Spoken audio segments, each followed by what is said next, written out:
Hello, everybody. My name's Milan Starcic. Welcome to Freedom Rising, a podcast dedicated to empowering individuals on the journey to personal growth, lasting serenity, and freedom from addiction. Tune in and join the movement. Your journey to freedom starts here. We neither represent, promote, or demote any 12-step program or organization. We are merely souls on the path of recovery with the desire to expand our lives and experiences and share them with you. Hello, everybody. What's up, guys? Hey! Welcome to the 200th and 40th Recovery Freedom Rising podcast. I'm Milan Starcic with my co-hosts Andrew N. and Brenda B. Thank you, Brenda B., for coming on with us last minute. I'm so stoked to get to join in a podcast with you because last time you came on, I had the panoni and I was down and out, but you know what? I'm back, and I think my sickness actually was me admitting powerlessness, that my addiction needed to cleanse my body. And, from when I quit smoking, from when I quit my drugs, I think my lungs needed cleansing. And for, 9 weeks, I was kind of powerless over my energy level. And my sickness was definitely unmanageable. So today's topic is powerlessness. And Andrew, would you like to share what it means with you and why you were happy to discuss this here today? I would love to. First, let me give some gratitude to Miss Brenda. You're my bestie. I love you so much. I called Miss Brenda just a little while ago, Milan, and I said, I haven't taken you on a ride lately, Miss Brenda. You ready? And she just started laughing. She just started laughing, boy, and I knew what time it was right then. She said, she said, I don't even know why you're asking me these things. She said, you just tell me what time and where to be and how to get there. You already know what time it is. And that's what we do for each other here, man. We show up. Ms. Brenda, and thank you. I love you so much. You're amazing. 48 years. She proceeds this whole 48 years. That precedes the entire program that I attend, Mr. Milan. So thank you for praying us all in here, Miss Brenda, and showing me that it can be done. And staying. God, thank you for staying. Powerlessness is a real big one. And I know I was talking with you, Miss Brenda, we're doing a beginner series. So this is really geared towards the newcomers as we talk about powerlessness, and that word powerlessness is not when I came in here, I had totally had this thing flipped around on what I thought that word meant. Being powerless was not a good thing to me when I got in here. But as I can fully understand it and as it relates to me today, this whole being able to admit my powerlessness over my addiction is the very start of my life as it is today, right? Like that's how I can begin my life as a clean person in this world, not using, right? I have to admit my powerlessness over this disease. And the truth is that's where my recovery can begin. But until then, I've got a problem. I have this disease of addiction that is killing people every day. And so being able to come to terms with the fact that I'm a drug addict, I have a disease that is not going anywhere. It's fatal, it's progressive, it's incurable, and it will kill me if I don't change the way I live. If I don't change pretty much everything. I was told you got to change one thing, and that's everything when you got here, right? And so being able to admit this powerlessness is what can actually start my life as it is today, void of substances and using. But I didn't see myself as powerless before I got here, right? I thought I had some control, I had power. And the truth is, Miss Brenda, like, addiction is the illusion of control, right? I had this illusion that I had control over the situation, any situation, and I had no control. I didn't have any control. I didn't have any choice. I had no control over what was going on, and I was just killing myself more and more every day with my actions, and with what I was doing, using, burning this thing into the ground. So this point of powerlessness and being able to admit finally that I'm a drug addict and that I am powerless over this disease allows me to meet myself at square one finally, Um, but now I got to do some work, right? It's on me now, Miss Brenda. This is where I have to strap up, and this disease is not going anywhere. But I do not want to die because of this disease, Miss Brenda. I want to die with it. It's a big difference in dying with this disease and dying because of this disease. And so that's the ultimate goal here is to not pick up, right? To not use and maybe help somebody else or help other people along the way. Um, is how this thing works for me. It's what wakes me up in the morning. So I'm gonna pass that to you, Miss Brenda. What does this beautiful topic of powerlessness mean to you? Come share with us first. Powerlessness means to me that, hey, all I have to do is turn it over. All I have to do is turn it over and follow directions. It's like, wow. You just said something, Andrew, that made me remember something. I'm Brenda, a blessed recovering addict. When I first came in, I would hear people saying, I'm a grateful recovering addict. And I would say, who in the world is grateful to be an addict? And as I kept coming, I learned that this disease that we have is fatal, terminal, fatal, right? And with this disease, this is the only disease there is that we have a choice to live with or die from. And when you said that, Andrew, that made me think of that. That's why, we're grateful because we have a choice to live with it, not die from it. Wow. Wow. And me too, when I came in, that word powerlessness just didn't sit right with me because I had made myself, the great I am. And I had to, in order to, to make it through. I had nobody else caring for me, so I had to become my own. And when I got here, and that word, like I said, we had a bad taste in my mouth, but as I stayed, it was just so beautiful. All I had to do was learn to turn it over, to practice turning it over. And even today, newer people, I was trying to fix, manage, and control my kids. It did not work. I am powerless, but I have been blessed with one power, and that's the power of choice. How about that? The power of choice. So for 48 years, one day at a time, I have been choosing not to use. Now, Brenda can't do that by herself. It's with a God, a higher power in my life, and a program and the fellowship. The program is the steps. I had to get into those. I had to get into the program in order to learn all these things. The higher power thing. When I got to that third step and realized I can get a God of my own understanding, that blew my mind. That blew my mind.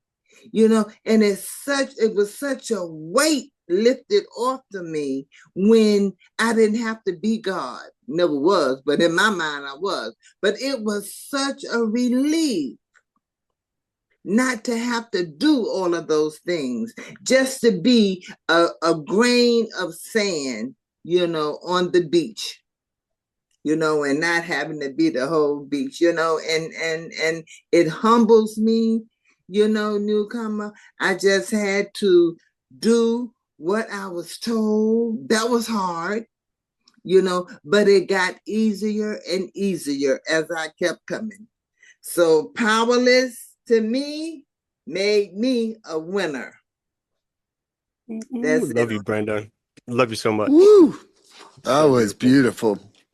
You guys are both beautiful. I love you both, and thank you both for being here today. And oh man, that just sent some goosebumps into me there. You know, my journey into powerlessness, like, I mean, it was September 30th, 2023, where I pretty much died in the hospital, and that's my story from, going so hard and being so stupid and careless with my life.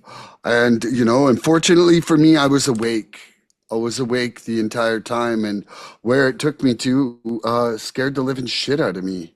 But one thing it did was, when I went to treatment shortly after that, I looked and I was like, yeah, I'm powerless over this. Like, I literally can't stop from even killing myself in the face of knowing I'm killing myself. And that to me just it created really a complete surrender on me fighting with substance, and I'm really perpetually grateful for that. And it so like powerlessness, that admission of it comes with honesty, but it's also the first smattering of humility, where it's like that I lacked the internal resources to successfully manage my addiction through willpower. Like I, for 17 and a half years, like for 37 and a half years, Brenda, I was in addiction and alcoholism. But for the last 17 and a half, I was pretending I was powerful.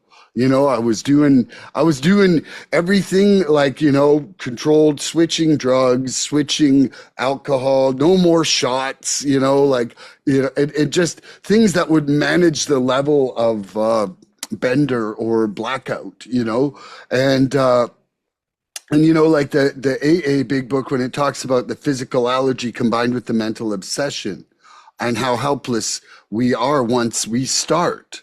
I didn't have to be a daily user, but once I started, I was going till it was gone. And I was going till yours was gone too. Like, you just turn your back for a second and it was mine. Like, like, for sure, and one of the first support workers that I dealt with in treatment, shout out to Adam. He's been on the podcast here too, and he always said, who would have thought you could win the war by dropping your weapons, and, and when I gave up that fight against the substance, when I surrendered that and let that go and let go of that rope, that was my first speck of space and serenity in my life. And my life was nothing but chaos by that point. And what it did is it created space for things like serenity, peace, love, joy, and forgiveness to come into my brain and my heart, where it had just been occupied by more before. And it just had meant, I need more, I want more, I've got to think about more. Like, that took up so much of my space, and it emptied my heart to a shell. And now, now I see that I'm powerless over so much more than just my addiction.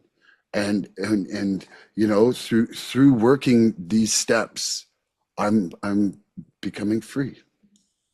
It's beautiful, man. Thank you, Milan. That was beautiful. Good. Love you so much. All right, Miss Brenda. So Yes. what I'm gonna do is I'm gonna ask the first question. I'm gonna ask it to you. All right. So a lot of us try to control this thing. So I want to know a little bit about how did your attempts to control your addiction fail? Like, what did that look like, Miss Brenda? How did your attempts to control your disease fail? Hey, it fell by me sinking deeper and deeper and deeper into my insanity and my insane activities, trying to control it. Okay, I'm not going to do this one today. I'm just going to do that one. And shoot, before I knew it, I was doing everything. And you know what? This just came up. I was drinking Thunderbird. I was a wineette when I was out there too, right? And check it out. I used to always want to have that morning drink. And I always had a little bit stashed somewhere, but somebody always found it. And that morning I didn't have it. I said, okay, I'm going to fix them. I'm going to pee in the bottle. So when they steal it, they're going to be drinking the piss. So I did that. I got the pee in the bottle, and everything. Guess who picked up the damn piss and drank it? Me. No, oh no, I wasn't gonna say that. Me. I'm Oh my gosh. I love this. Trying to control the situation. And look at it. I'm drinking my own piss that I got for somebody else. You know what I mean? So trying to control it, my using no. Guy got a sense of humor, don't he? Good gracious. It just made it worse. I love it. I love you, Brenda. It just made it worse for me, and it was stuff like that, because I was never, ever able to control, my using and how I was going to do it, and I would, another thing happened when I tried to control my using. I said, okay, I'm not going to use, in the morning. I'm going to wait till the evening, the night to use.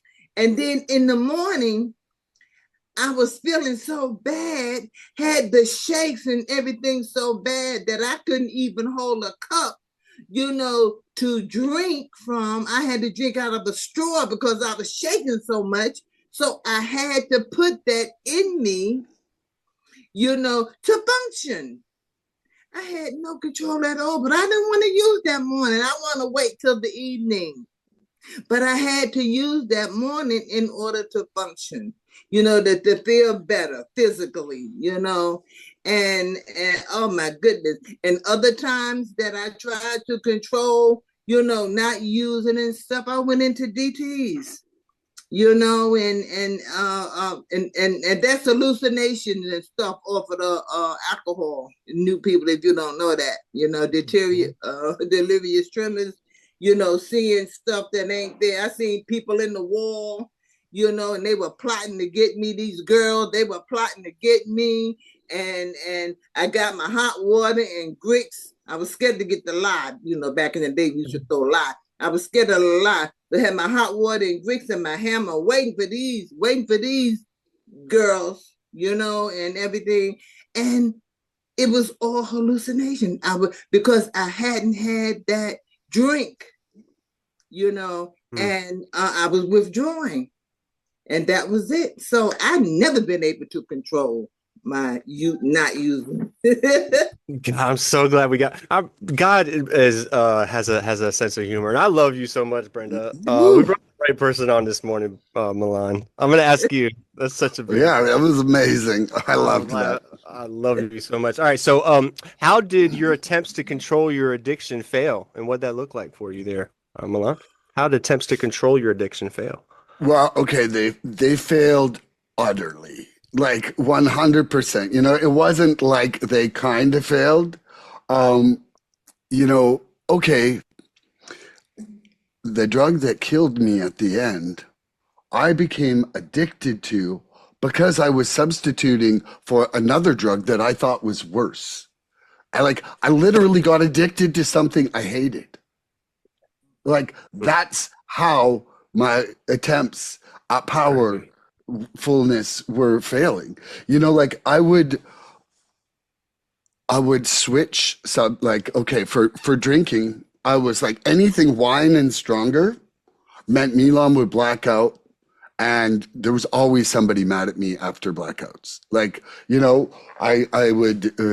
I would offend everybody. I was like the Tasmanian devil on the cartoon, where I would just come through a situation and it was always just really very selfish, super selfish, my drugs were like, okay, I would try to take breaks, and then I would, set up like a wedding, a birthday, a conference, something like that. And every time it hit that thing, it would just go for weeks or months or even years.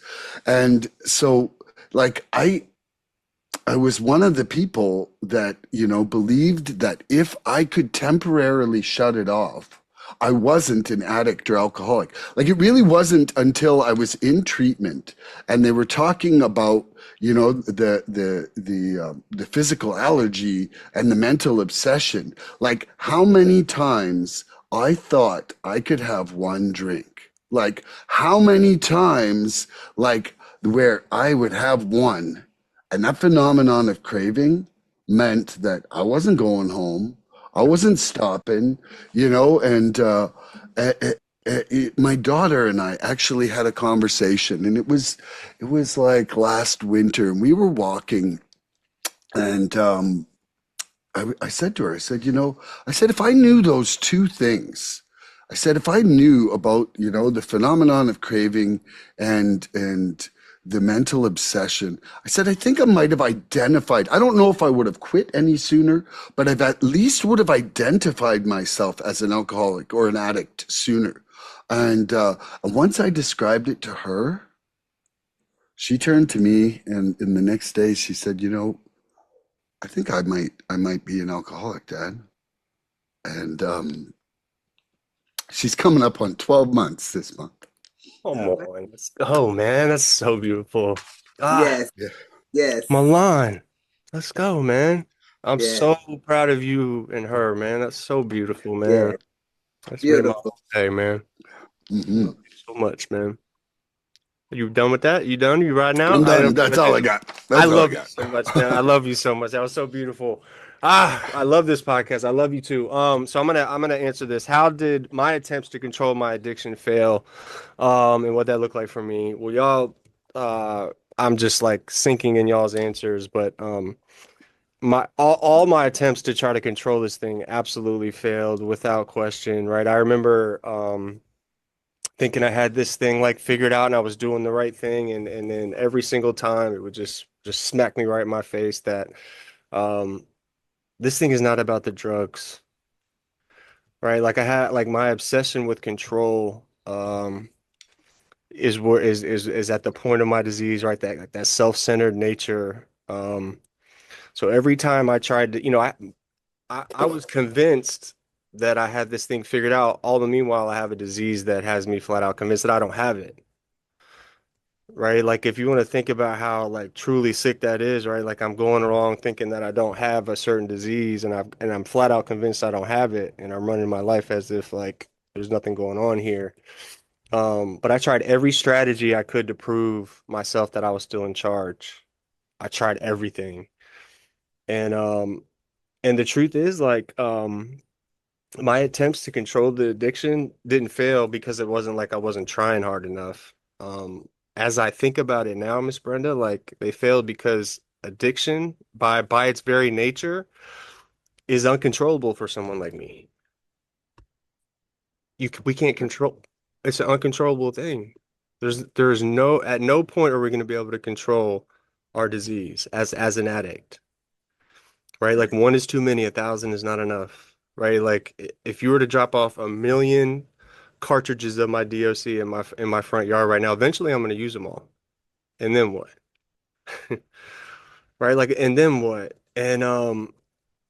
And so it's just really cool like everything I did and everything I was trying to build up to be this man that I became in my life was completely knocked down and destroyed and like in the past 3 to 4 years I've become more of a man than I've ever dreamt I could be. Right? I spent 20, 30 years trying to become this man that I become in less than four. Yeah, Clean. yeah, Like so it's just it's crazy that we can get that lost time back. Like you can get that stuff back, right? Like we can mend those relationships, right? Like if we can have those things back, this thing is possible. It is possible. A lot of us come in here and think that we can't get like life is not available for us, right? I thought I was done. I thought I was cooked. I thought I had done too much and gone too low. I thought there was no coming back from where I had been. And that's not the case, man. It's not the case. You start coming into these meetings, you hear these people's stories, you start hearing where they're at and where they came out of. And it gives you that hope, those hope shots that we get in these meetings, Brenda. Brenda's got 50 years clean. She's still sitting in meetings just as much as I am, bro. She makes meetings just like alongside me. Well, we're in meetings all day. I know for a fact I'm in the right place. I'm doing the right things if I want to stay clean the rest of my life. I know I'm in the right place. This thing works, right? The lie is dead. I'm being proven every single day by people like Miss Brenda. They show me that I'm in the right place. And so all those plots and schemes of like I had control, it was all an illusion. It was all an illusion, right? I finally have like a practical means to get where I need to get, Miss Brenda. That's this literature, the step work, right? If you do this, you will get this, right? If you work these steps, you will have that spiritual awakening. It's not like maybe you're going to have a spiritual awakening. No, like as a result of working these steps, you're going to have that spiritual awakening. You looking for it? Go get it. Mhm. It's right there. It's right there. You know what I mean? So, loving this topic. I'm loving today. We're passing it to you, Milan, to ask a question, right? Yeah, I'll ask you first, Andrew. Okay. Okay, do you see your powerlessness as a simple medical fact rather than a moral failure? And does that help you see this as a disease? Oh, wow. Really good question. Um, I don't think it, I don't think it's a moral thing. I do read in my literature we don't have a moral deficiency, right? Like I'm not a bad person because I'm not trying to be a bad person.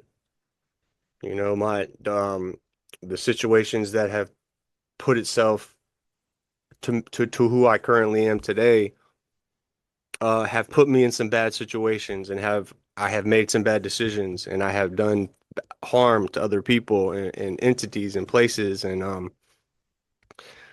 with all that being said, like I do believe that I believe that there's some hereditary aspect to this. I believe that our genes have something to do with it. You know, if our parents were using when we were conceived, I think there's a little bit that goes into that. Um, but like with the whole package as it is, like, yeah, it's a disease. Yeah. I probably was born with it. I don't have to know the answers to those things. All I have to know is like that I can turn this thing over and not allow it to run my life as I did for so long, right? And as long as I don't pick up, I got that choice to be able to maintain doing that properly and maintain staying a upbeat and productive member of society, which is ultimately what we're looking for here. And it's beautiful because what this recovery thing has given me is a new family, a family born from love. You know, like I have a new family that was literally born from the threads of love, like a chosen family that with both of y'all being members of that family, right? Like I get to pick and choose who my family members are, and to have a family today that's born from that word love, which is the start from everything for me. Miss Brenda, you already know what time it is. Love is the answer. I don't care who it is, what it is, how it is. Love does not lose. It's undefeated. And it will outlast everything that the test of time for sure, right? And love is why I wake up in the morning. And so being able to have this new family that I can tap into at all times, all day throughout the day, and born from love is what keeps me going. That's what keeps me going during the day. But to come back to like my powerlessness and that whole cycle before I got here, I was in this cycle of like it was like a false narrative or like false control. And the cycle was as follows. Bro, I would use, then I would come to this decision where it was like, all right, I swear I'm gonna be done like tomorrow or like when I got that job, I was gonna be done. And then I would swear I was done. I would make all those promises. I would believe in those promises wholeheartedly. I would break those promises. I would hate myself, and then I would use again. That was my cycle. and then I would ramp back up to like, I'm gonna be done again, and then I would just have those promises. I would believe in them. I would break them. I would hate myself, and then I would use again.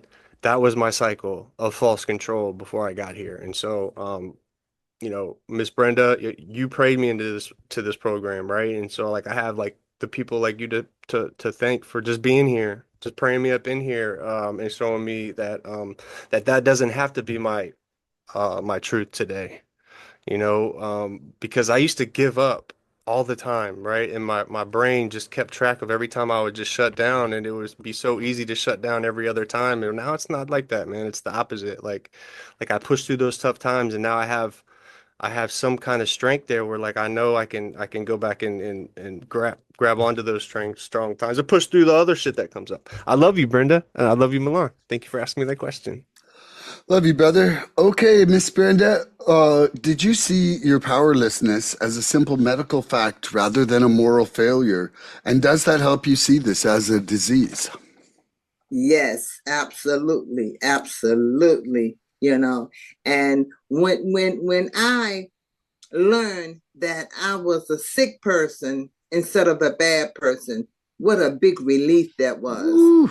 Gave me the freedom to want to, like, hey, I'm not bad. I can, and the motivation was there, and Andrew was mentioning, family, and the love, I'm just going to assume that I'm older than you guys right here, Milan and Andrew. I'm just going to assume that. So I look at y'all like my younger brothers, and Andrew, the baby, right? And what the baby always do, always doing something, always got you going somewhere. I love it. I just love it. I just love it. And He's blushing. I me love her so I love her so much, man. You me have no being idea. me being here a while, people younger than me in recovery can say, hey, thank you for praying me up in here, like Andrew said. But you know what? It goes all the way back, okay? You can thank me for praying you, being part of praying you up in here, but look at what you're doing for me today. You are keeping me here, helping me, keeping me here. I'm not forgotten. And in the world, a lot of time, older people, Sunday, I'll be 78. And a lot of time, old people are just forgotten. But I've been assigned an angel, and that's Andrew. He had me go all over the place, and I love it. I love it. And the newer people, that's coming in, they are telling me, they are paving the way for me to stay here. Like, Brenda, I'm coming in because it ain't getting no better out there. So you keep doing what you doing. Streets ain't going nowhere, Miss Brenda. Ain't going nowhere. You keep your butt right here and keep doing what you're doing. And that's what I'm doing, and I have a lot of issues. I'm legally blind. I got, hey, the body just breaks down. It's just breaking down. But guess what? I always share this. My ailments are living with me. I'm not in the bed pulling the cover over my head. Now, this disease is what? Physical, mental, and spiritual, right? So, looking at it as medically, it's definitely medically. Like I said, I was seeing people in the wall and stuff, and had to get treatment for that. But getting back to the love and the family, it's like OMG. And when I first got here and trying to talk and was totally confused, at the same time, I was totally understood. So, wow, this is definitely a medical thing to me, not a moral deficiency. Hey, I'm a sick person trying to get better, not a bad person, So that's how I take that question. Beautiful. I love that. Okay, Milan, did I see my powerlessness as a simple medical fact rather than a moral failure? And does that help me see this as a disease? That was long the I never saw it as a disease until I finally got into treatment. I'll say that. And my entire time of that 17 and a half years of struggling with my own powerlessness, it was it was so demoralizing over and over because, it was like Andrew was saying, that cycle of like, the stack of lies, every intention, and then using and then stack of lies. And what happened is the more it was hurting other people, the more I started lying about it, you know? And like where that is where the hiding my addiction came into play. Because I Mhm. was embarrassed. I was embarrassed that I kept failing over and over and over. And it really, really, really wasn't until I was in treatment that I saw it as a disease. And, I would no more hate myself for having cancer, you know? Then and quite frankly, like Brenda was saying earlier there, like I'm a grateful recovering addict. When she heard people say that, like I really am grateful. I am so grateful that I found this program before I died for good. you Mhm. know like a life with no growth or change and living in the dark and not seeing the light as we do inside this program. It would have been such a shame to me to have existed and to have never turned the corner. I'm proud of where I've come from where I've been. Yes. I'm not proud of the things that I did that hurt other people. Let's be clear about that. But, I would never, I would never have changed without a pivot point. You know, I would never have changed. Like I needed to bounce off the bottom to even see that there was a top, you know, and to turn my sights upwards. And so, now really, I feel fortunate enough that we worked it out, me and Brian today. If 6% of the people in the world are addicted or are addicts, right? That's 480 million. If 2% of them ever enter the rooms and 2% of them ever stay clean for 5 years straight, that means there's 19,700 miracles in this world of people who never who do that. Like it's crazy. That's Like crazy. it's a pretty small number for it's 8 billion people. That's a Right? lot. That's Like that just a lot. shows that, Wow. and so I'm really grateful that I have this program and that it helps me manage this disease with my higher power. Like Mhm. I have to surrender. And I have to stay with my program. Like would I still be here if I took my will back and didn't do everything that I should be doing in order to stay connected to the universe? I don't even want to find out. Like when Nicolette asked this, oh yeah, do you think you'd be fine without meetings? I'm like, I'll never know. Don't want to find out. Don't want to Right. find out. That's right. Yeah, That's yeah. That's awesome. That's beautiful, Okay, Milan. I'll abandon it to you, Andrew. All right, I'm gonna ask this. So, a couple of things I heard in meetings this week. I want to throw it at y'all because I know y'all will love and appreciate this. Silent and listen are spelled with the same letters. Did you know that? Silent and listen, Ooh, and there's a reason for that. Let yeah, that there stew on is. you. And then the only place where success comes before work is in the dictionary. I thought that was a good one too. Ooh. Two really nice things to I think. love that. I love them both. oh, I see you, Miss Brenda. I see you. I see you. I see. I saw that second one hit hard on that one. Okay, I love you. yeah. All right, so this is my question to you, Miss Mm. Brenda. Tell us a little bit about what your life looked like when it became unmanageable. Tell us a little bit about that. When it became unmanageable. Yes, yes. Um, okay, one of the times when it was unmanageable, I was working and I was stealing cookies from work. And I had to, it was the whole process of stealing these cookies. They had cameras. right in a hospital setting.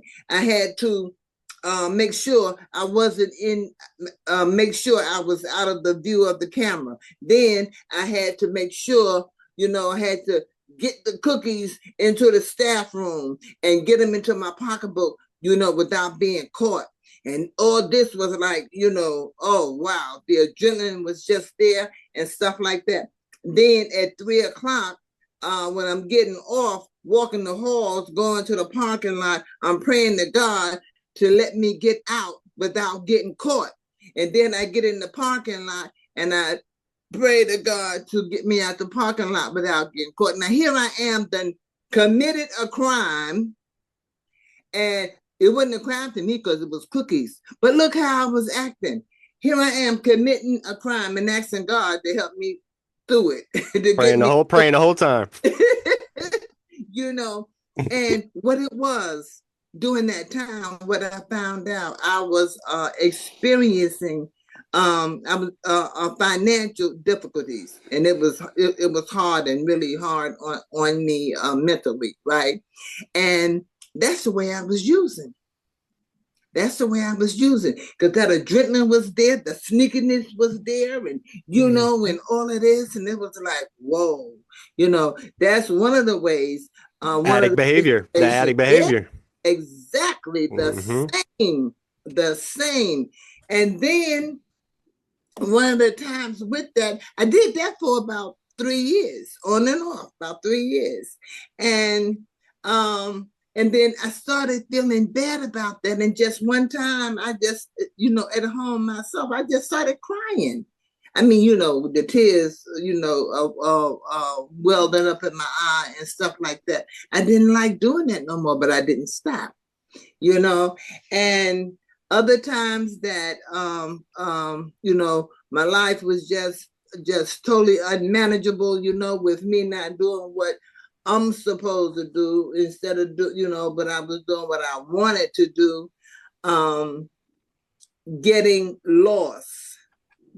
Getting lost. I can go downtown Spartanburg and there's a detour or something like that. I never had a sense of direction, but I'm going to take the wheel myself, and just go all over here. I don't want to call nobody and ask nobody anything, because I supposed to know this. And I don't want you to know that I don't know how to get around downtown, and I've been here 30-something years. So therefore, I'm just going to do it myself, and wind up almost driving to North Carolina. I'm in South Carolina, so it's stuff like that when I can become unmanageable. And it all goes back to that powerlessness. It all goes back to that powerlessness. Unmanageable. I wound up in jail because I was going to shoot my son 26 years ago because I operated off of my feelings. Program went out the window, did 8 hours in jail. Unmanageability, but I didn't. Here I am. I didn't pick up. I bet you that. Miss Brenda, your honesty. I love you so much. You're such a beautiful person. I love you so much. Milan, you ready? I'm asking you this question. I'm Coming ready. to you. I'm just like sunk. This is such a beautiful, just how this whole thing came together this morning, last minute. It's so beautiful. Yeah. God is amazing. I love God so much. Yes. So tell us a little bit. We want to know what your life looked like when it became unmanageable, Milan. Tell us a little bit about that. I would say that, 3 words come right to mind there: that restless, irritable, and discontent. And, I really loved when somebody opened my eyes and showed me that means anxiety, anger, and depression. Like I really didn't suffer from those things in a great respect for most of my life. But when I was chugging towards that point where my train was coming off the tracks, I experienced anxiety about everything. Anything new caused me anxiety. Like I had my nerves from being high and sleeping so little had left me in just such a state of agitation, and then from that point of anxiety, I wasn't reacting with love, man. I would react with anger. Or I would throw such a pity party that I'd feel depressed, like I would either be 11 high or 5 to 7 days of real low, where nothing was possible. And it made simple things in life, like things that I now see as an opportunity for service, seemed like insurmountable hills and mountains to climb. Like it was just so, and like it my finances, my romances, my honesty, they were all just evaporating, like at a very, very rapid rate. My health was deteriorating, and I knew all the causes of it and couldn't stop. Like just through all of that happening, through it, and not only that, is that I still couldn't see substance as the cause for all these problems. I still was using it as this band-aid solution that just sucked. Yeah. Yes. So yeah, I'll leave that there. But that was it was just downright painful for me. Yeah, Yeah. man. Yeah. And it's crazy because a lot of those people, like the people around us, we act like we feel like they can't see it. And all those people saw it, right? Like all those people, especially our I loved thought I ones. was like pulling off this great caper.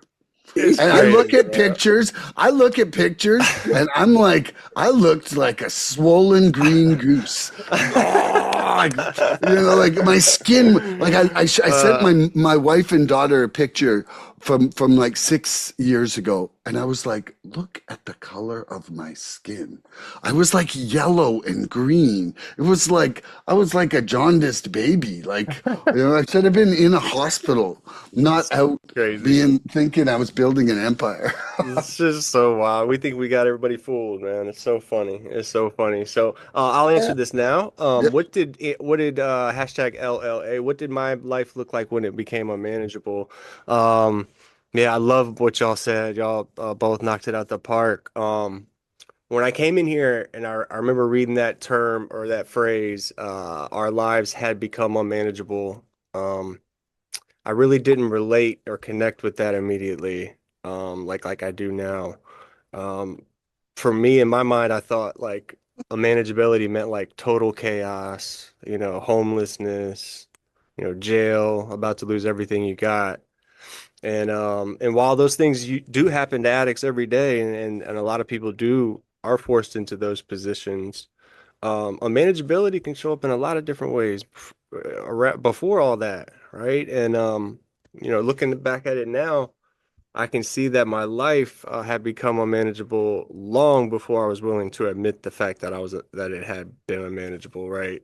Mhm. And I think a lot of us have to deal with that in between phase where it's like we're running with the wheel, running till the wheels fall off, but then we finally can come to that point where like we can admit and start gaining some traction back on life, and until we admit that we are that completely unmanageable in that area, um, not a lot's going to work out for us, Miss Brenda. Let's be honest. Let's Yes, be that's right. honest, right? Until we admit that unmanageability piece, That's right. like we're just going to be bumping heads with everything we come in contact with. It's just not going to work. And so that allows, being able to admit that and try to do some work around that, for me has given me a lot of there's a lot of freedom that comes in with that. A lot of freedom comes with that. Yes. Because I'm not holding on for dear life. I'm not holding on waiting for the ball to drop anymore, right? It's not everything's not so it's not like so you know what I mean? Like I like everything felt so there was so much pressure before. Um but the whole unmanageability piece and and finally giving it up and like allowing other people to help me. That's a big thing with this piece too, is allowing other people in. Got to let other people in, Miss Brenda, to help Yes. us Yes. because we've been doing this alone for a long time, and a lot of us, it's because we've been doing it alone that got us here. Um, a lot of us tried to, our best critical thinking process got us here, right? And so the simple act of like coming out being like, okay, I'm a drug addict, right? I've done that act. I've admitted that act, and that's a powerful thing to do. It takes a lot of courage to admit that you're a drug addict. And Mhm. but now I can empower myself to be better one day at a time, like and build this thing back up from square one. Like I had to tear this thing down completely, Miss Brenda, to be able to build this thing back up from square one again. Like I Yeah. had to burn this thing to the ground and then make sure it was burnt, right? Stand over top of it, make sure there was nothing living Mm-hmm. for me to Mm-hmm. be able to come out of this thing with some kind of like direction and sensible roadmap going forward. And so um, again, it's people like you that paved the way and showed me and stayed long enough to bring me here and pray me into these rooms and keep me here. So that's it. I don't need to talk anymore. I love you, Miss Brenda. Love you, Milan. Ooh, love Love you to. too. Milan was talking about uh, being the green man. This is a picture from 76, a welfare picture. I was Wow. skunk is a skunk on that picture. Wow. And I was taking the picture, right? I was backwards. I was facing the thing backwards. Oh man, I'm telling you. Oh wow. And I was the last one to know that I had a problem. Yep. Everybody else Yeah, thing. Yep. That's wild, isn't it? It's crazy. it's Mm-hmm. amazing how self-deluded we are. Like, Yes. like when I did that first round of steps and I hit step 4, it just kind of like I didn't really have tools to analyze myself, nor did I want to before then, right? And Mm-hmm. and and when I saw how I was basically the cause of all my problems, it was a real eye opener for me. There was no Yeah. line of forgivenesses, huh, Milan? There was no line out the No, door. no, I was expecting there to be a lineup of Yeah. apologies. I was like, Yes. okay. Yes. So it was funny. Just the other week, I like it was something I read there, and they said that the only way they could trick the ego into doing a real good step 4 was to start with resentments against other people. Mm-hmm. And, Mm-hmm. and, That's and, actually good. Mm-hmm. it was a good trick because it sure Yeah. fooled me, got me Yeah, in the man. door. Yeah, Uh-huh. man. Yeah. Get you writing.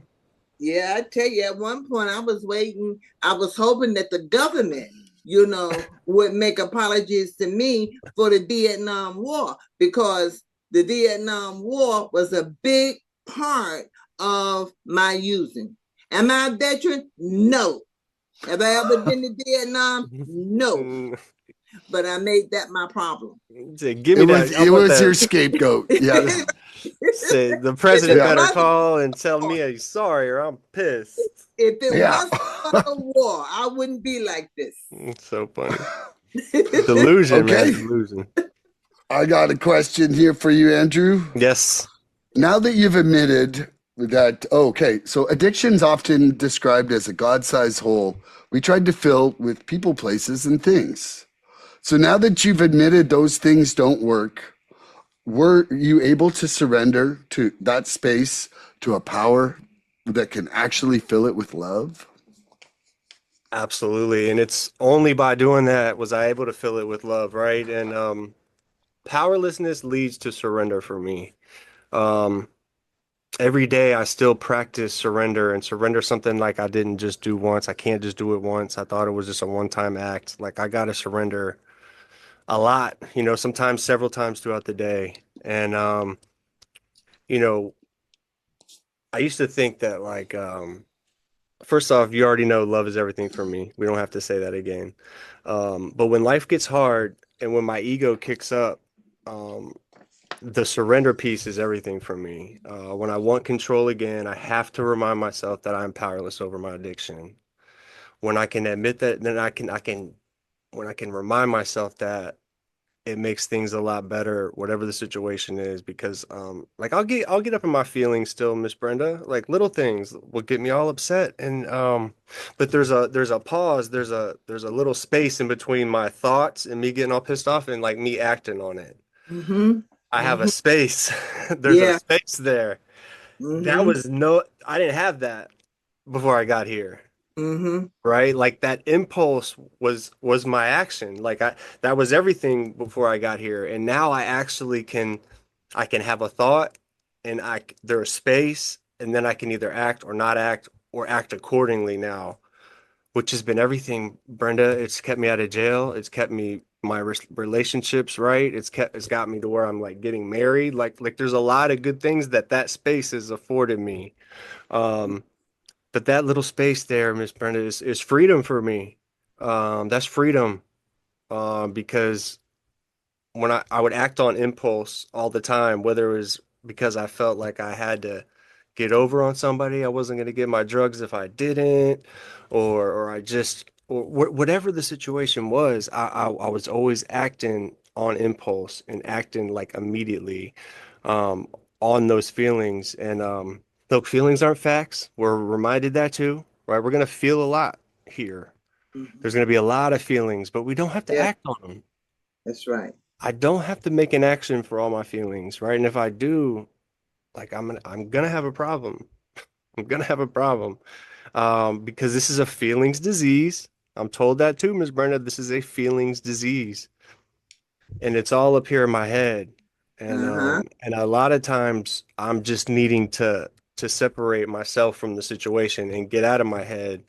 And what's the quickest way for me to get out of my head, Miss Brenda? Is have a simple conversation with another person, right? So what Mm-hmm. do? We pick that phone up. Mm-hmm. Gotta pick the phone up, man. I remember being in my active disease, uh, losing access to phone, so I didn't even have a phone, and I'm still chasing your ass down looking for some drugs. I didn't even need a phone. Mm-hmm. Yeah.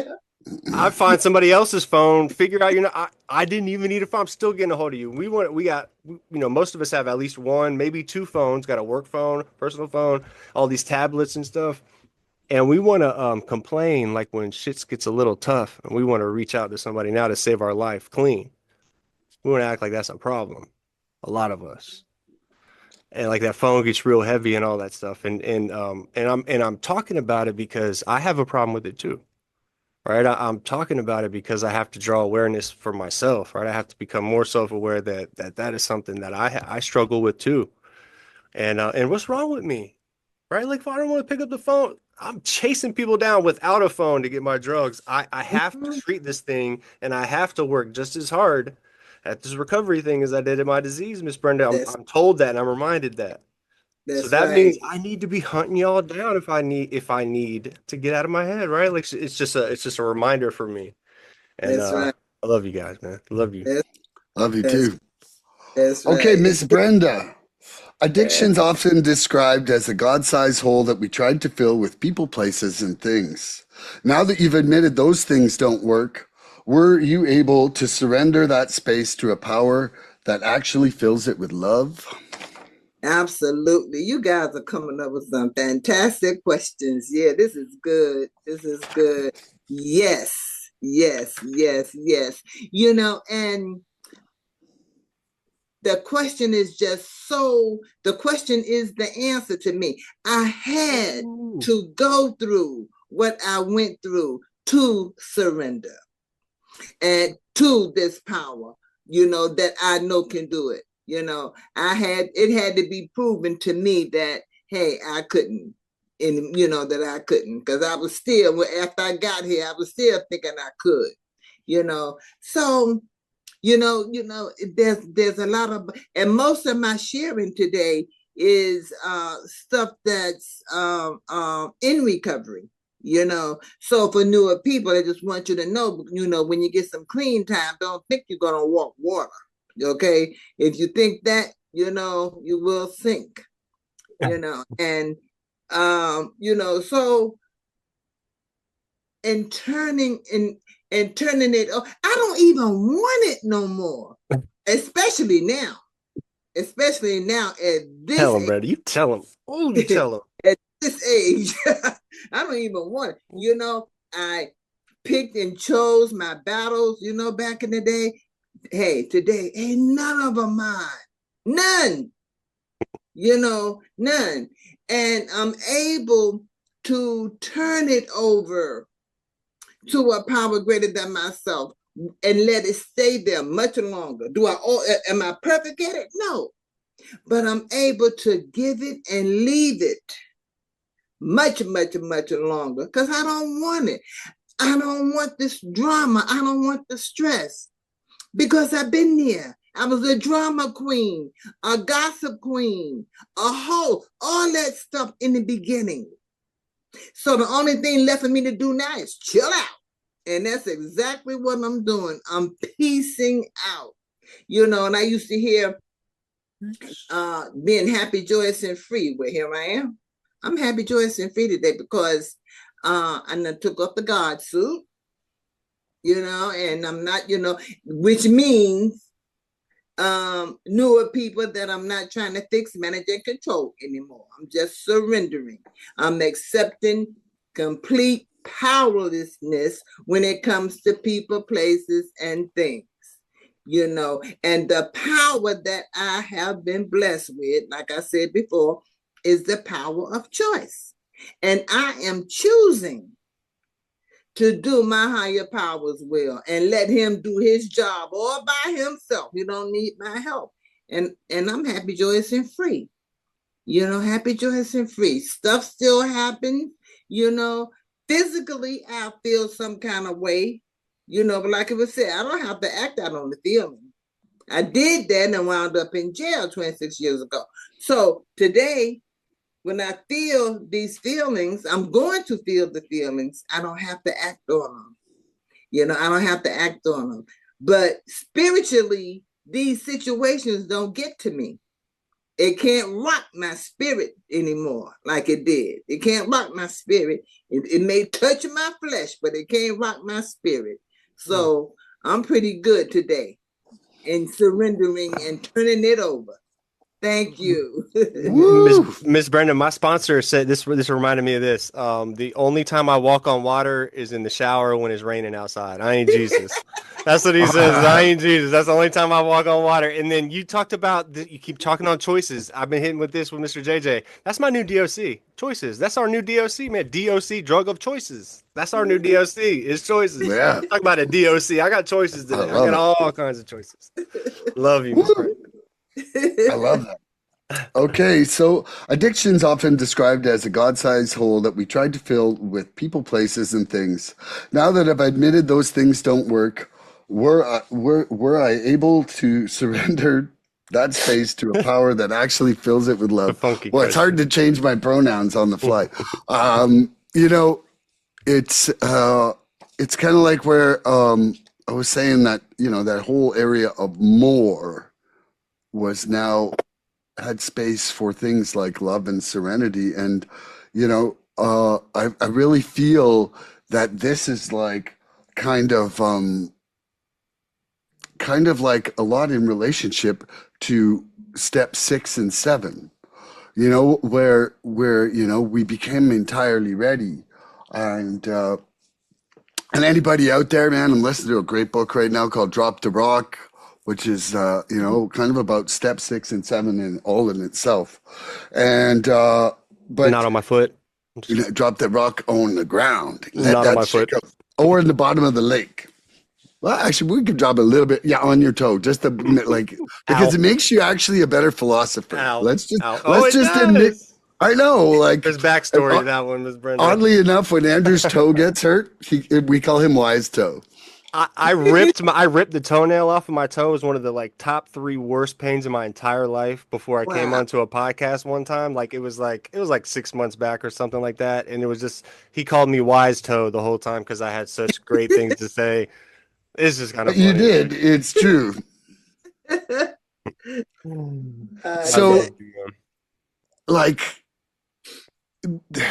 now I'm just totally. I'm so sorry, bro. It's okay. It's okay. So what it is, though, is that when we start to consider what it is, what our when we go through the journey to see what it is we need to surrender, I think it's like we have to be willing to make space for these things that really are going to replace it. And I think that, part of our job before our higher power comes and removes these things is to be ready, to see what fires we have to walk through, to see what life without anger is going to be like. We can't just say get rid of anger and then we have no other reaction that we're going to replace it with. We actually have to consider, we actually have to practice love. Like you want God to remove anger, he's going to give you 50 chances and they're all going to be things that normally get you angry, and you got to learn how to love through them. Watch what you pray for. Well, and so, like, it's part of surrendering that space is opening yourself to embracing that change with love in itself. And so I think it's for me, it's a lot about step 6 and 7, because then I'm also, getting to that point of humility, saying, hey, like I've done what I can do. Please help me now. And kind of right sizing myself in this whole process of the universe, and I think it's a constant battle with the ego, because the ego doesn't want you to surrender. The ego wants you to just keep fucking running your train right into that brick wall over and over. It's just like, it's happy with you getting trashed. Like it's like, haha, look at, Like, we're do it gonna again. fail Let's do it again. Let's do it again. It's like when you remember that kid on your street who used to like ramp his bike at stuff, and you're like, thank God that's not my bike, but you never stopped him, but you were always like, hey. When ego's like that, yeah. So anyway, so that's my answer for that question, and I certainly love you guys. Miss Brenda, are you ready for this question? Yes. How does remembering my powerlessness help keep you clean today? Oh, I'm glad you said powerlessness, because remembering other stuff is not good to me today. You remember, what's the question again? How does remembering your powerlessness help keep you clean today? Well, God, that's good too. And it's kind of like what I've been talking about. It's like that, just giving it away is getting me out the way and allowing me to turn it over to a power greater than myself to do it, and just to do my higher power's will. That's how it's helping me today, to stay out of my own way, because I've been in my way so long, and I finally got to the point where I had got sick and tired of me. It was nobody else. It was me. Check this out. I made a decision to move to Vegas. I had went out there to visit a cousin, came back, put the house up for sale, looking for houses and stuff out in Vegas, and finding meetings and all that stuff. I ain't talk to nobody. I ain't talk to God. I ain't talk to hubby. I ain't talk to nobody but me, myself, and I. House on the market, on Facebook for sale, and hubby, when he did find out about it, when I did tell him about it, he said, well, I'm not ready to move. I don't want to make a move like that until I retire. And it was like, how long ago was this, Miss Brenda? Okay, this was about maybe 6 or 7 years ago. Wow. 6 or 7 years ago, 6 or 7 years ago. And he said, I'm not ready to move, and stuff like that. I said, okay. And then I wanted to get mad at him, but I couldn't. It was all me. it was because I hadn't said nothing to this man. It was, but I wanted to get mad at him. But I was mad at me. I just got sick and tired of me. Like, sit your butt down somewhere, Brenda, and just get out the way. Just give it to God and just stay out the way. You know. So that was one of the things. Now all of this is in recovery, y'all.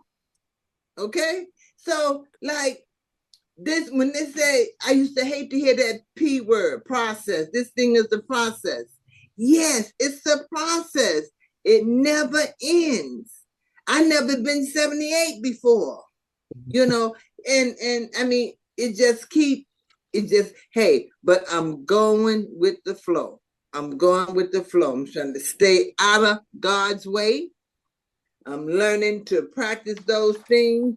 It frees me up. That's what allows me to be happy, joyous, and free, because I'm not trying to play God today. And I gave it to him. He can keep it. Lord, I don't want it. You know, and that's where I'm at with that. I love you so much, Brenda. Brings up a great point too. that JJ said this before. We're like, you said I'm 78. We're as old as we're gonna be right now. Like every time we think about it, and so everything's new all the time. Like tomorrow when we wake up, it's gonna be as far as we've ever been in life, That's and right. like in recovery. Hopefully, we stay clean. Like all these are all new horizons all the time. Like so, if we think we're gonna like live in the past and all this other shit, like we're really doing ourselves a disservice by doing anything but other than living presently, like in that moment, right? And so, a great point. Go ahead, And man. joy is gratitude for life. Yeah. Yes, That's it the is. expression of gratitude for Yeah. life. Oh yeah. Hey, when I was sharing that, Annie was there. How long ago was that? Do you want to know how long ago I was messed up? No, I meant I was going because I knew it had to be somewhat recently, and I'm going, Yeah, wow. I just love you yeah. so much. It's such a Me, breath of fresh myself, and air, I. man. I'm telling you, me, myself, and And we I. going to Vegas, honey. Get your shit. We Huh? going. We House going. is already on the market. Let's go.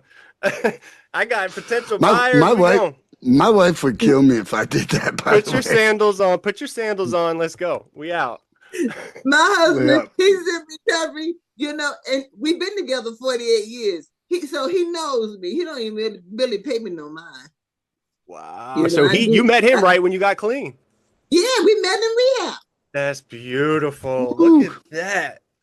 He was Just my man. I didn't know his last name, but he was my man. wow. Just So Love that. what love you, lets me man. know about higher power, about love. And Andrew, you keep mentioning love. And to me, love is God. Now, me and this man have been through hell and back in this relationship, especially early on, because we didn't know what we was doing. And even after we had grown some, you know, but we got through it all. It just made us stronger up to this point because God did the hookup. What is God? Love. So Unconditional love love. all. That's why we still live. And I love you guys, and especially you, Andrew. So you ain't getting rid of me, baby. No way. Ain't happening. No, ain't happening.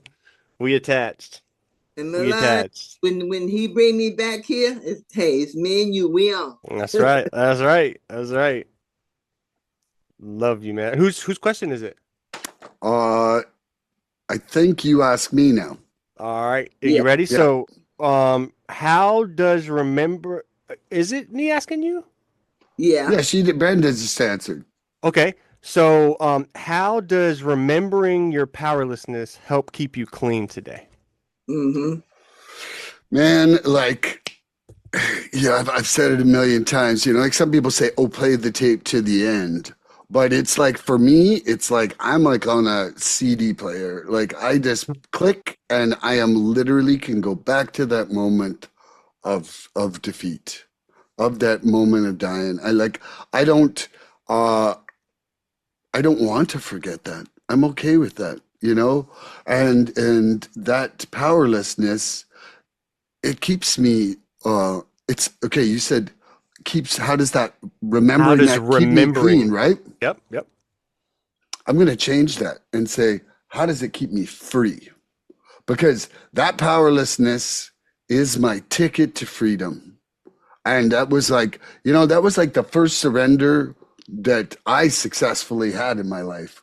And it opened the door for me to see that, first of all, that surrender is amazing. B, that surrender can bring serenity.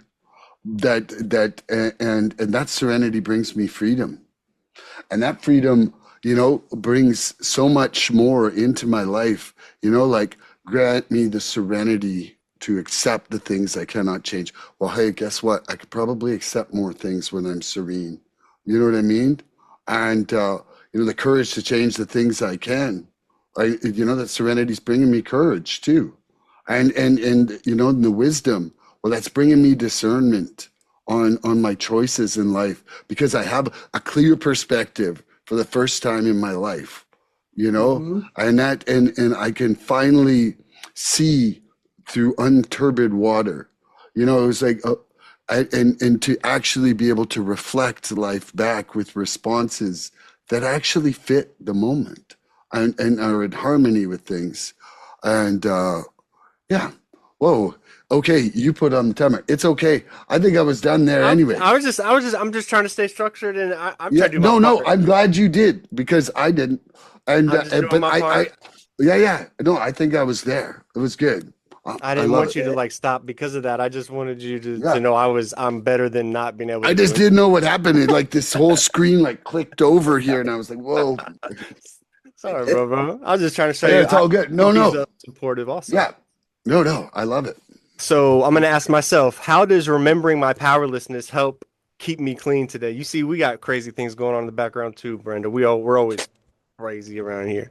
Um, but for me, remembering my powerlessness over this addiction is one of the most powerful things that I can use to keep me clean today. I guess, and how I want to think about that is like, it's such an uncomfortable feeling to admit that you're powerless over something. It's just an uncomfortable feeling to let that sit for me as I think about it. Like to feel like something where a lot of things have power over me, just in a sense of the words itself, it doesn't sit well with me. So addiction in a very subtle way comes back into my life in so many other ways other than the drugs, right? Like we've admitted like there's so many layers to the disease and once I stop the drugs and stop the substances, all these emotions and everything that come along with me as a human being are magnified almost, like they come out in droves, right? And if I'm not working a program, a lot of times I'll get swallowed up by those, right? And I won't make it out alive or unscathed or without using, right? And to use is to die, right? Like I think about it, like taking a sip of a beer would be like taking a loaded gun to my head, right? It's the way I have to think about it, you know. The first is not like it's not that a sip of beer is going to kill me, but what's that going to, that what's going to, what next? What next? What next? And I ultimately know where that will lead me. And so being able to stay in a program, working with people that are doing the same thing as I am and trying to accomplish the same goals that I am while doing it clean, um, is so it's everything because A, you showed me that it could be done, Brenda. You first off paved the way, showed me it could be done, and still show me every day that it can be done just for today if I do it this way. Um, and that if I want to stay clean the rest of my life, I got to continue doing it. I just know that finally, right? And it says in our literature somewhere, like for the first time in man's entire history, like we've got it a little bit better today than they did back in the day when you started in this program, Miss Brenda. You had it a little tougher than we did, Mhm. and so I've got to really hang my hat on the fact that like it has been done, it has been proven, and hundreds of thousands, if not millions of people have gotten clean doing these things that we're talking about right here. Mhm. Is living by these spiritual principles, and the only way we're going to do it, Miss Brenda, is, well, how? Working the steps. That's right. It's the only way we get it. That's the only way we get it. I don't think I've met anybody, and Miss Brenda, your answer will have more weight than mine will. I've never met anybody yet in this program that has come to live spiritually and have all these beautiful things work in a program that hasn't worked the steps. I haven't seen it. Have you? No, no. And you've And been around. where I am, if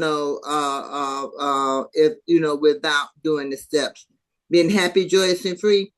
If I didn't have this program, God in this program, and being my age now and having the background that I had, I would be a miserable witch. That's, Nobody would want to be around me. And I yep, know this, yep, I yep, know this, you know, yep. and look, and like age got a whole lot to do with being here because it just changed the whole perception, you know. Imagine me picking up, what can I do? I mean, but just use. I mean, how can I support my habit? I can barely Yeah. get in the damn car. How am I get up in the truck to turn a trick? I mean, I'm cramping here. They got sciatica here, sciatica there. I mean, what? So I come love and you. say, hey, keep your butt right here doing what you're doing because you wouldn't be able to support your habit anyway. You'd be out of luck. Love you, Brenda. That's Mm. so I love funny. that. Who's I got a question for you, Andrew. okay? The Living Clean suggests that our secrets keep us sick because we're afraid to be seen as weak. Is it possible that admitting you were powerless was actually the most honest and courageous thing you've ever said? I think so. I think so. That admitting that powerlessness, I've said it before that like coming out and admitting that I'm a drug addict and that I was powerless over this disease was probably the most courageous act I've ever had to do. And I remember a period of time that I used drugs for the only re for simply and the only reason I was using to was to not say those words because I knew I was gonna have to do it. I literally remember using and not wanting to, and it was against every little fiber that I wanted and I didn't want to use, but I couldn't not use because I was completely addicted. But I was running from having to come out and tell my family and people that I loved that I was a drug addict. I didn't want to do it. It was so scary to me. It was terrifying. And even when they were taking me away to go to treatment, I still wanted to play this game of like, I'm not a drug addict. And in treatment, I was finally able to like admit the fact that I was a drug addict. And well, it brings me to tears as I think about it. But this is the paradox in recovery for me, right? Like the moment I admit my powerlessness, I start becoming free. At that moment, at that very moment. As long if I'm honest in my heart and with God and I'm being honest with myself in that moment, the moment I admit that shit, I can start living right then. Yeah. Mm-hmm. I start becoming free, right? And because I stopped fighting reality, right? I stopped trying to control things that I couldn't control and I've never been able to control and never will it be able to control ever. Not even close. And so instead, that's when I start focusing on different things, right? Spiritual growth, honesty, connection, helping other people, right? That's where freedom lies for me today, is in that, right? Like it ultimately breaks down to like, for me, when I'm struggling, is like what how can I be of service to another human being right now or today? Like how can I best put myself in a position to be of service to somebody? That's like my goal every day. To try to put myself in a position to be of service and do some kind of loving act for somebody, something around here, right? And if they're not in front of me, like I go seek them out. I go seek those people out. I go find that homeless guy and give him $1. You know what I mean? I'll open that door for that lady. Like I'll run to that door to open up that door to open up that door for the lady just to see the look on her face. And it's not because I'm trying to get an attaboy, right? I'm just trying to. What it does is it allows me to understand I'm living differently. goodwill, right? Doing the right thing, regardless of who's looking, and even when nobody's looking, and especially when nobody's looking, right? And when nobody's gonna find out. That's how you know you're living in goodwill. If you're doing the right shit and you know nobody's gonna find out, nobody sees or gonna find out, you still do that shit. You know you're living in good in some God's will, some God's will, and you're working some kind of program, man. And so that's how I give myself that like spiritual attaboys. I do shit like that, and and I'm coming into it knowing that I did it last time. It allows me to walk around with my head a little higher. It allows me to walk around my shoulders back a little bit, right? Like, and looking people in the eye and like knowing like I'm a good dude and I'm gonna do the right thing right now, regardless of what pops up. You know, I'm gonna do the right thing, like what's on my heart and how I feel, knowing because I've been practicing this for a little while now, you know? So I love you guys. I didn't mean to go off on Ooh, one a bit. that was great. I loved you, man. Yeah, I loved it. Loved. I still do. yeah, Okay.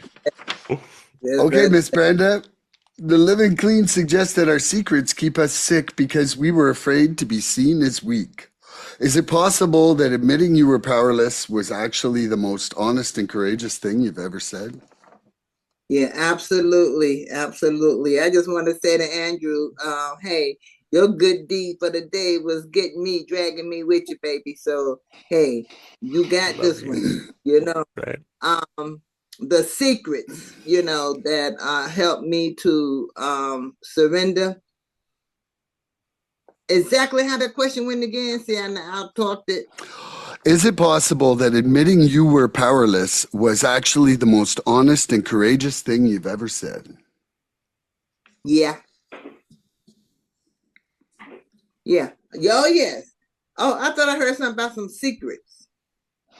It just says I always kind of have a statement before the question. It says the living clean suggests that our secrets kept us sick because we were afraid to be seen as weak. Okay, okay. Mhm. Okay. Yeah. Yeah. All right. That part right there. That's why I just wanted that secret part because Talk that about it, girl. Let's me go. all the way, that secret part. I always, from a kid, uh, projected this gangster, this tough person, right? Because I was so scared and weak. So I projected trying to be tough, you know, and it didn't work until I start using the dope. Then I got the courage to really, try to be a gangster person, and coming into recovery, I still had those invisible signs on me, like, hey, don't mess with me, blah, blah, blah, and stuff like that. But after being here a minute and getting some kind of clue what was going on and hearing and learning some stuff, I had to I had to surrender. I did not surrender until my 91st day. I went to detox to get a place to stay. Detox put me in a rehab, and that's why I was there. I had no problem with no drugs or anything. But what happened, and I always share this, what happened, this rehab, we had to make meetings 7 days a week. They took us to meetings, as a matter of fact. And so in detox, the seed was planted.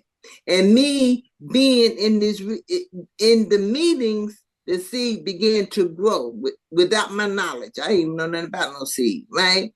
And they were saying, hey, you got to begin to get better in order to know how sick you are. Take the body and the mind to follow. You don't get the program will get you. And in Brooklyn, when we got 90 days, they had us sharing, start sharing some of our stories, start speaking, right? And on that 91st day, I shared some of my story. And people came up to me afterwards, and the feeling that I got behind that, I just surrendered. And my recovery took off from there. And I have not looked back. I have not looked back. I've relapsed on a whole lot of spiritual principles and things in recovery. but I have not relapsed on with the dope. So hey, it helped me. I just surrendered. It helped me to surrender. But them secrets, they came to light and freed me up to help get me to where I'm at now. Ms. Brenda, I think you're the Beautiful. one that said this. This always sits on my head when I hear anything close to like telling your secrets and putting it out there. I think you said this. As soon as like you want to be worried about us knowing all your secrets and all this stuff, when you come out and you come into a meeting, you say, "My name is Brenda and I'm an addict." We already know your secrets. Yeah. We already That's know all your secrets, bro. Like, let's be mhm. honest. I love when you said that. Yeah. Ooh, That's what told me that. I ain't gonna be telling nobody my business, We you already know. ooh, know. yeah, you Sit down. are. Sit down. We already know. Yes, you He are. said you might as well start talking about your secrets because we Yep. already know. We're getting ready to tell you all your secrets. If you don't come out and tell us first, we're going to tell you here in a minute. That's right. I love that. Okie dokie. So the Living Clean suggests that our secrets kept us sick because we were actually afraid to be seen as weak. Is it possible that admitting I was powerless was actually the most honest, courageous thing I've ever said? Absolutely. It was such a turning point in my life. You know, Mhm. um, first of all, like first of all, it opened the door for me to start being honest with myself, and because until that point, I just didn't admit defeat. I was not even to myself, even when I knew there was problems, I wasn't blaming them on substance, Right. or I was like, just continuing to use regardless. But Mhm. I never used the A word for myself. Like no way. I was like, and I knew with my wife. Like my wife is a normie, but she's like straight, pretty much. She doesn't need substances. But I knew once I said I was an addict or alcoholic once, then she would hold me to it, you know and so I avoided that like the plague. And it was um it was really hard to come from such a place of shame, and to just, but like that's one of the reasons why I think they call it the gift of desperation, is that it's just like you finally get so beaten down that all you can say is the truth, and I'm really grateful that it went so low and so hard for me, because um it has just changed. Like it really was a completely pivotal moment. Like where my life was going to where it's going now is just pointed in another direction. And you always hear that, if you don't have that step one real solid, that's it's the foundation for, it's the one step you got to get right. Yep. And I think that I see a lot of reservations that people hold on to. And I'm powerless, but if my mom dies, I might have to take my will back here. Like I'm powerless, but if this, Mhm. and uh I just didn't have any reservations anymore. Like I know I'm powerless. I know it every single day. And I'm Yes. not putting a loaded gun to my head, like I have no interest in that, like I love what you said there, Brenda. Like I've relapsed on principles 1,000 times, but I've not relapsed with the dope. Me too. Every single day. I just love that. That was so beautiful.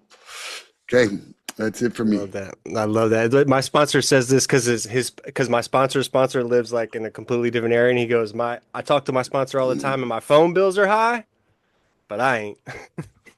I I love like it. that. I love it. Okay, I'm bringing the timer down to 2 minutes because I got to go at 1:45 for Yeah, work. I got to get out of here soon Yep. too. Yep. Okay, so Andrew, you want to ask the last question to Yep. Brenda? You ready, Miss Brenda? Yes. What role does humility play in accepting powerlessness for you? 100%. Because without me being humble, I can't be honest, open-minded, willingness, or nothing. To me, humility is the foundation of all the other spiritual principles. To me. That's your thing is humility, isn't it? I didn't even remember that. I remember that now. Humility is your jam, isn't it? Uh-huh. Yeah. Yeah. So that's on top for me. Yeah, that's where I'm at with that. I love you, Brandon. She said drop the mic. She said drop the mic. Oh, I'm asking you, Milan. I'm asking you, okay. Milan. What role does humility play in accepting powerlessness for you? Humility really puts me in the right size. In that I'm not the one in control, and I don't have control over my addiction, people, places, or things. And humility is really the foundation for surrender, because for me, thinking that I had control over and over was what kept me from getting better at all. And so, being humble enough, and then, to further that, in my current quest for surrender, where I'm dealing with my shortcomings and my defects in my life, having that humility to actually say, hey, I need help now. This is something that I can't do. And being ready to walk through that fire to perform my higher power's will. Yeah, love you guys. This Love has that. just Love been that. amazing. This has really been a beautiful, beautiful Yeah. couple hours. Woo. Thank you so much. So I'm going to answer this real quick so we can bring it home. So what is role does humility play in me accepting my powerlessness? Hashtag LLA. Um, it's really everything. I think it's in our literature somewhere, Ms. Brenda, that humility is an ideal state for an addict. Being right-sized, and it's not thinking less of myself, it's thinking of myself less. It's really a really huge pillar in the foundation of my recovery. Love is my jam, but like so love and humility is that second, like that thing that kind of holds the glue together. If love is the foundation blocks, like humility is like the mortar that holds the whole shit together. Um, and it allows me to really, really understand my place in this world. And it's not about me anymore today. It's not about me anymore today, Miss Brenda. It was about me for too long, right? I was doing that whole complex, whatever it is. Like I'm not it, and for you, it can be whoever you need it to be, as long as it's not you, and we can meet in the middle and do this thing. It's a spiritual program. This is a spiritual, not religious program. If it's religious for you, that's fine. But this is a spiritual thing we're doing here. And the most spiritual person in the room, Miss Brenda, is the one who can be most honest with how unspiritual they can be. I don't know if you've ever heard that. It's about meeting Yeah. people where they're at, Yeah. right? We can all have our own interpretation of what's bigger than us that can get us there and get us tapped in spiritually, because we're all born spiritual beings. That's what my literature tells me. And so I'm looking to tap into something spiritually at some point. So a big thing for me is when I come to these meetings, I get tapped in, bro. Like if recovery is a roadmap, meetings are my gas stations. That's where I Yeah. fill up. Woo. That's where I Yeah. fill up. That's where I fill up, right? Like people go to church to fill up spiritually, get tapped into God. Like I go to meetings Uh-huh. to get Uh-huh. tapped in. I hear the word. My body feels better when I'm in a meeting. When I hear the readings, I feel like I no longer crave drugs, bro. I crave the meeting of being in those meetings, that feeling of togetherness and community and service. Like that's what I crave today. I don't crave drugs anymore. Bro, I'm Mhm. blessed. So Yeah. grateful for that. Yes. So that's my answer. I love both of you. This has been an I love you absolute guys. fucking Yes. Love you too, This has Milan. been powerhouse. amazing. Love you so much, Always. Brenda. Always. Everybody out back. there, tune in next episode for more recovery fun. Love. Bye-bye, everybody. I love you guys. Please help us help us. If you'd like what you've seen here today, please subscribe and share this podcast and help us get to 100 followers. We're looking for interaction with our audience. So please email recoveryfreedomrising@gmail.com or contact Milan South Okanagan Starcic on Facebook with questions, topic suggestions, or just comments. We'd love to hear from you.